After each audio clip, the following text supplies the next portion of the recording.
Hi, I'm Nitin Arora, Fund Manager at Axis AMC. I'm here for You Ask, We Answer series.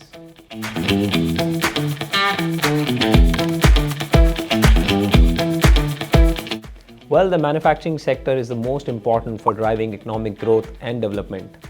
It contributes to about 16% of the GDP and employs about 120 million people. Well, the government of India is trying to make this sector very relevant by introducing schemes like production link schemes, import substitution, giving incentives to the companies to put manufacturing here. Ultimately, it will create a very conducive environment both for the domestic companies as well as foreign companies and create competitiveness in the sector.